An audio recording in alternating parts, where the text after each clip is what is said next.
एक भक्त श्री रामकृष्ण से पूछता है, महाराज मुक्ति का उपाय क्या है? श्री रामकृष्ण कहते हैं, उपाय है अनुराग, उनसे प्रेम करना और उनसे प्रार्थना करना। भक्त पूछता है, अनुराग या प्रार्थना? श्री रामकृष्ण कहते हैं, अनुराग पहले और फिर प्रार्थना। श्री रामकृष्ण सुर के साथ गाना गाने लगे, जिसका भावार्थ यह है, हे मन पुकारने की तरह पुकारो, देखूं तो श्यामा कैसे रह सकती हैं। फिर बोले, और सदा ही उनका नाम गुणगान कीर्तन और प्रार्थना करनी चाहिए। पुराने लोटे को रोज मांझना होगा, एक बार मांझने से क्या होगा? और विवेक वैराग्य तथा संसार अनित्य है, यह बुद्धि होनी चाहिए। भक्त पूछता है, संसार छोड़ना क्या अच्छा है? श्री रामकृष्ण कहते हैं, सभी के लिए संसार त्याग ठीक नहीं है। जिनके भोग का अंत नहीं, उनसे संसार त्याग नहीं होता। रत्ती भर शराब से क्या मस्ती आती है? भक्त पूछता है, तो फिर वे लोग क्या संसार करेंगे? श्री रामकृष्ण कहते हैं, हां, वे लोग निष्काम कर्म करने की चेष्टा करें, हाथ में तेल मलकर कटहल छीलें। धनियों के घर में दासियां सब काम करती हैं, परंतु मन रहता है अपने निज घर में। इसी का नाम है निष्काम कर्म, इसी का नाम है मन से त्याग। तुम लोग मन से त्याग करो। सन्यासी बाहर का त्याग और मन का त्याग दोनों ही करे। भक्त पूछता है, भोग के अंत का क्या अर्थ है महाराज? श्री रामकृष्ण कहते हैं, कामिनी कांचन भोग है। जिस कमरे में इमली का अचार और पानी की सुराही है, उस कमरे में यदि सन्निपात का रोगी रहे तो मुश्किल ही है। रुपया पैसा मान इज्जत शारीरिक सुख, ये सब भोग एक बार न हो जाने पर, भोग का अंत न होने पर ईश्वर के लिए सभी को व्याकुलता नहीं होती है। भक्त पूछता है, स्त्री जाति खराब है या हम खराब हैं? श्री रामकृष्ण कहते हैं, विद्या रूपिणी स्त्री भी है और फिर अविद्या रूपिणी स्त्री भी है। विद्या रूपिणी स्त्री भगवान की ओर ले जाती है और अविद्या रूपिणी स्त्री ईश्वर को भुला देती है, संसार में डुबा देती है। उनकी महामाया से यह जगत संसार हुआ है। इस माया के भीतर विद्या माया और अविद्या माया दोनों ही हैं। विद्या माया का आश्रय लेकर साधु संग की इच्छा, ज्ञान, भक्ति, प्रेम, वैराग्य, ये सब होते हैं। पंचभूत तथा इंद्रियों के भोग के विषय अर्थात रूप, रस, गंध, स्पर्श, शब्द, यह सब अविद्या माया है। यह ईश्वर को भुला देती है। भक्त पूछता है, अविद्या यदि अज्ञान पैदा करती है तो उन्होंने अविद्या को पैदा क्यों किया?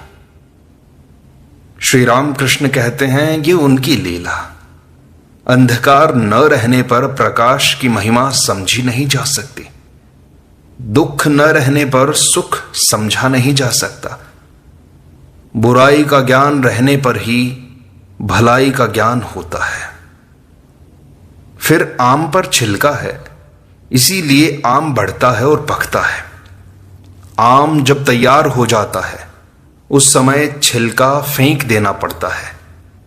माया रूपी छिलका रहने पर ही धीरे धीरे ब्रह्म ज्ञान होता है। विद्या माया अविद्या माया आम के छिलके की तरह हैं, दोनों ही आवश्यक है। भक्त पूछता है, अच्छा साकार पूजा, मिट्टी से बनाई हुई देव मूर्ति की पूजा, ये सब क्या ठीक है? श्री रामकृष्ण कहते हैं, तुम लोग साकार नहीं मानते हो, अच्छी बात है। तुम्हारे लिए मूर्ति नहीं, भाव मुख्य है।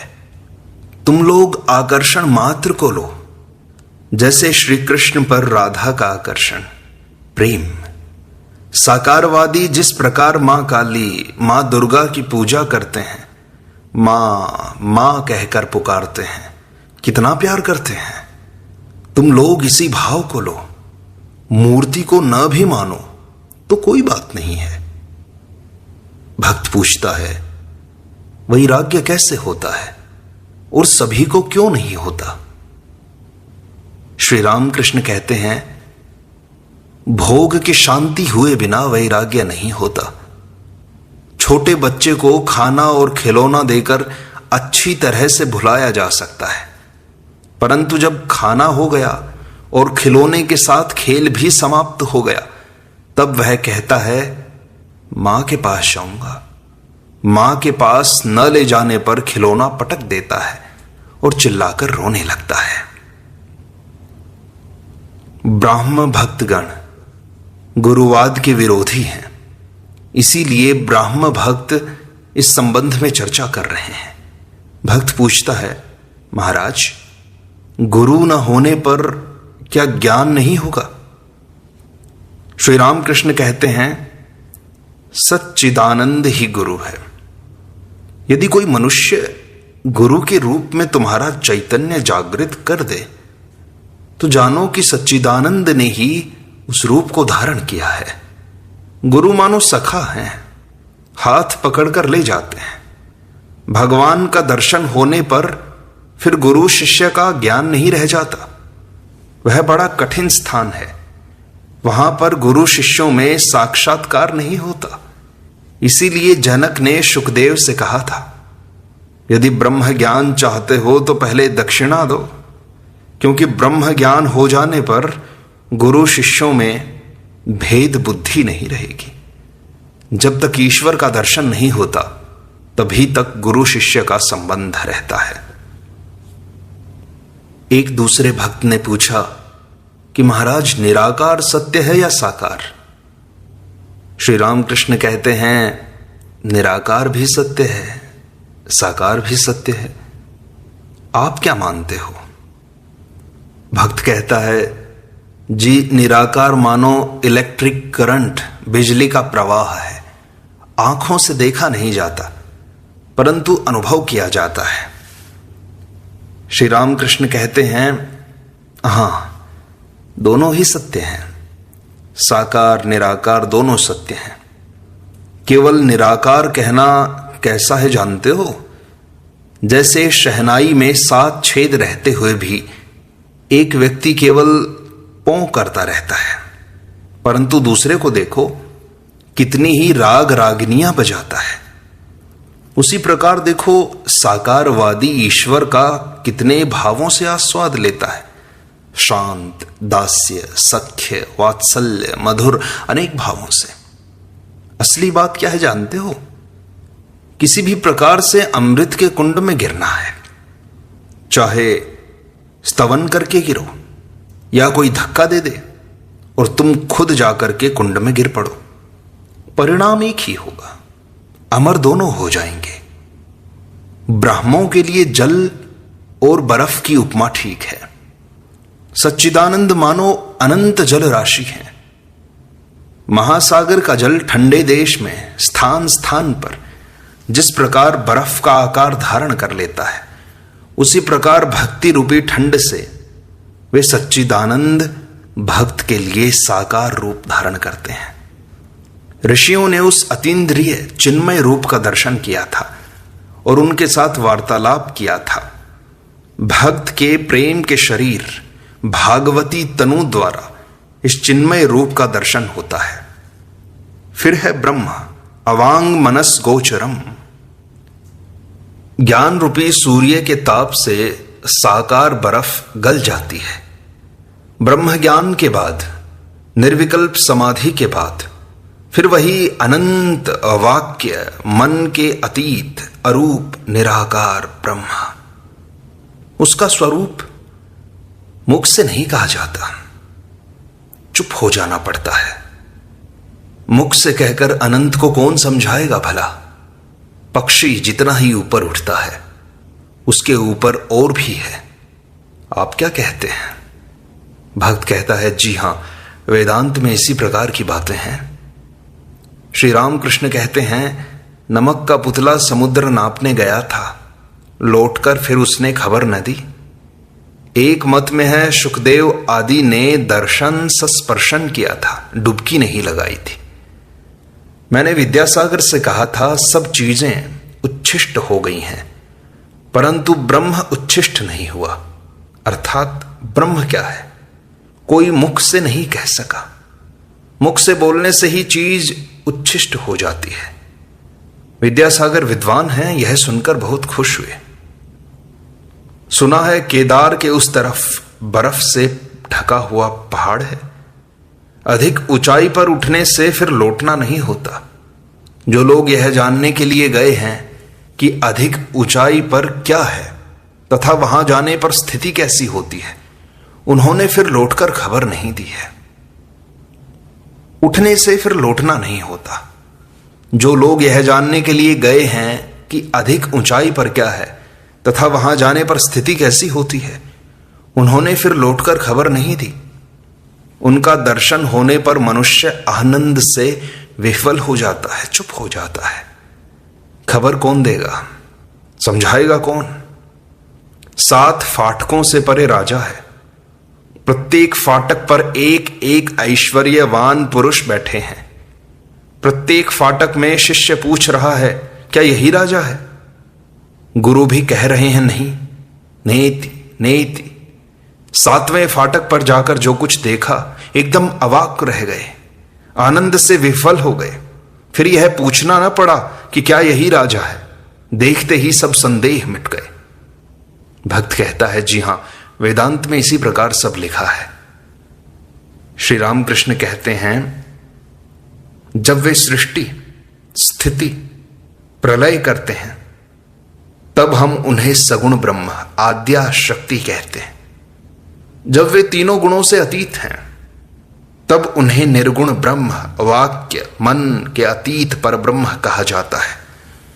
मनुष्य उनकी माया में पड़कर उनके स्वरूप को भूल जाता है। इस बात को भूल जाता है कि वह अपने पिता के अनंत ऐश्वर्य का अधिकारी है। उनकी माया त्रिगुणमयी है। ये तीनों ही गुण डाकू हैं, सब कुछ हर लेते हैं, हमारे स्वरूप को भुला देते हैं। सत्व, रज, तम 3 गुण हैं। इनमें से केवल सत्व गुण ही ईश्वर का रास्ता बताता है, परंतु ईश्वर के पास सत्व गुण भी नहीं ले जा सकता। एक धनी जंगल के बीच में से जा रहा था। ऐसे समय 3 डाकुओं ने आकर उसे घेर लिया और उसका सब कुछ छीन लिया। सब कुछ छीनकर एक डाकू ने कहा, अब इसे रखकर क्या करोगे, इसे मार डालो। ऐसा कहकर वह उसे काटने गया। दूसरा डाकू बोला, जान से मत मारो, हाथ पैर बांधकर इसे यहीं पर छोड़ दिया जाए, तो फिर यह पुलिस को खबर नहीं दे सकेगा। यह कहकर उसे बांधकर डाकू लोग वहीं छोड़कर चले गए। थोड़ी देर बाद तीसरा डाकू लौट आया। आकर बोला, खेद है, तुमको बहुत कष्ट हुआ, मैं तुम्हारा बंधन खोल देता हूं। बंधन खोलने के बाद उस व्यक्ति को साथ लेकर डाकू रास्ता दिखाता हुआ चलने लगा। सरकारी रास्ते के पास आकर उसने कहा, इस रास्ते से चले जाओ, अब तुम सहज ही अपने घर जा सकोगे। उस व्यक्ति ने कहा, यह क्या बात हुई महाशय, आप भी चलिए, आपने मेरा कितना उपकार किया, हमारे घर पर चलने से हम कितने आनंदित होंगे। डाकू ने कहा, नहीं, मेरे वहां जाने पर छुटकारे का उपाय नहीं, पुलिस पकड़ लेगी। यह कहकर रास्ता बताकर वह लौट गया। पहला डाकू तमोगुण है, जिसने कहा था, इसे रखकर क्या करोगे, मार डालो। तमोगुण से विनाश होता है। दूसरा डाकू रजोगुण है। रजोगुण से मनुष्य संसार में आबद्ध होता है, अनेकानेक कार्यों में जकड़ जाता है। रजोगुण ईश्वर को भुला देता है। सत्वगुण ही केवल ईश्वर का रास्ता बताता है। दया, धर्म, भक्ति, यह सब सत्वगुण से उत्पन्न होते हैं। सत्वगुण मानो अंतिम सीढ़ी है, उसके बाद ही है छत। मनुष्य का धाम है पर ब्रह्म, त्रिगुणातीत न होने पर ब्रह्म ज्ञान नहीं होता। भक्त ने पूछा, अच्छा हुआ ये सब बातें हुई, और कुछ मेरे लिए? श्री रामकृष्ण कहते हैं, भक्त का स्वभाव क्या है जानते हो? मैं कहूं तुम सुनो, तुम कहो मैं सुनूं।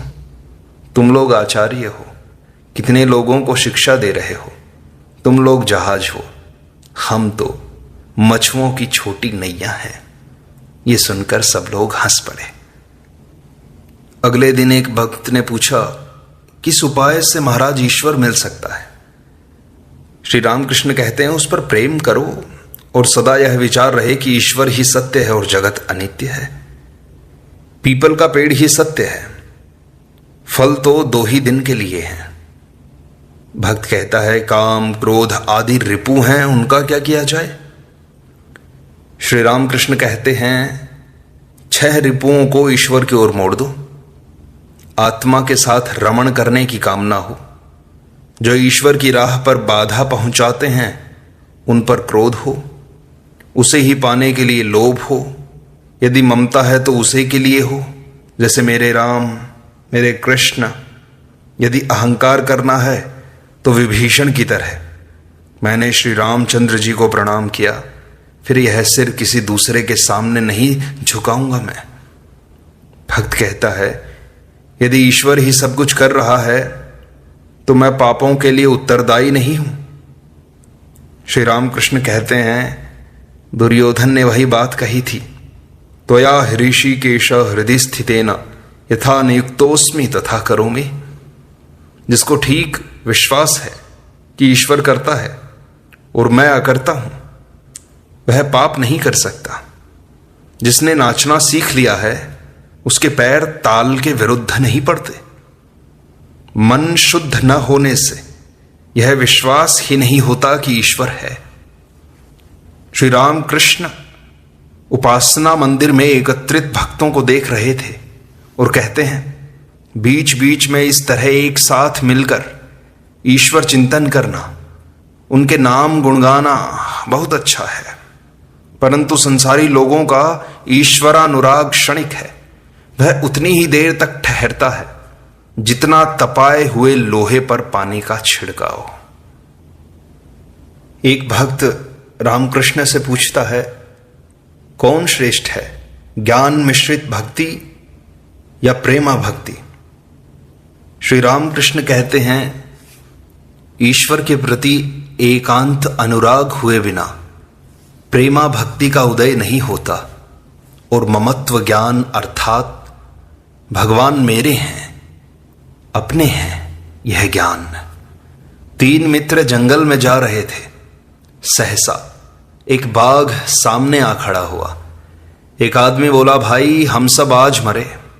दूसरा बोला, क्यों मरेंगे क्यों, आओ ईश्वर का स्मरण करें। तीसरा आदमी बोला, नहीं, ईश्वर को कष्ट देकर क्या होगा, आओ इसी पेड़ पर चढ़कर बैठें।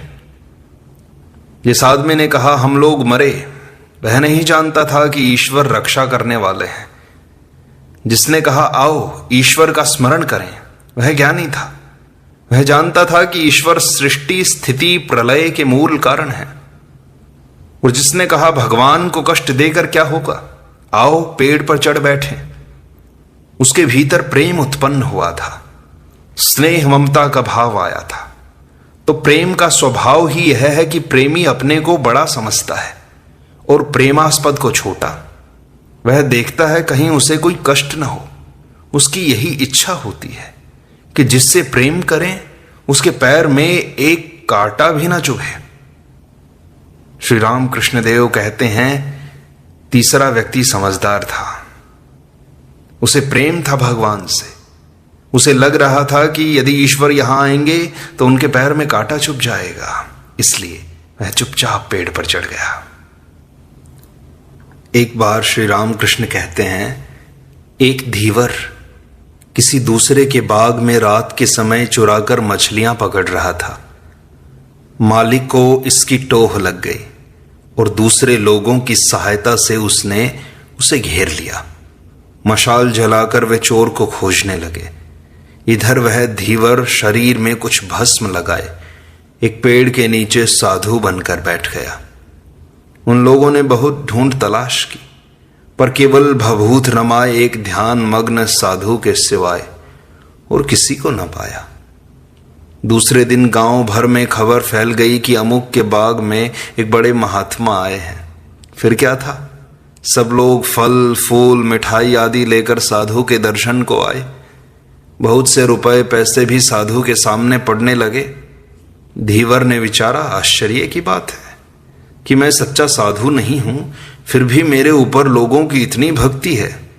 इसलिए यदि मैं हृदय से साधु हो जाऊं तो अवश्य ही भगवान मुझे मिलेंगे, इसमें कोई संदेह नहीं।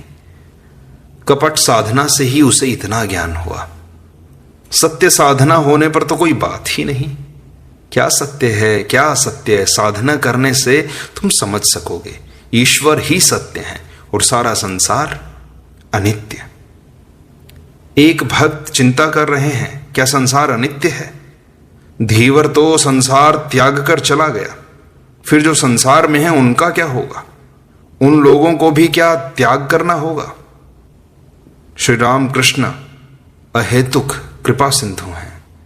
तत्काल कहते हैं, यदि किसी ऑफिस के कर्मचारी को जेल जाना पड़े तो वह जेल में सजा काटेगा सही, पर जब जेल से मुक्त हो जाएगा तब क्या वह रास्ते में नाचता फिरेगा?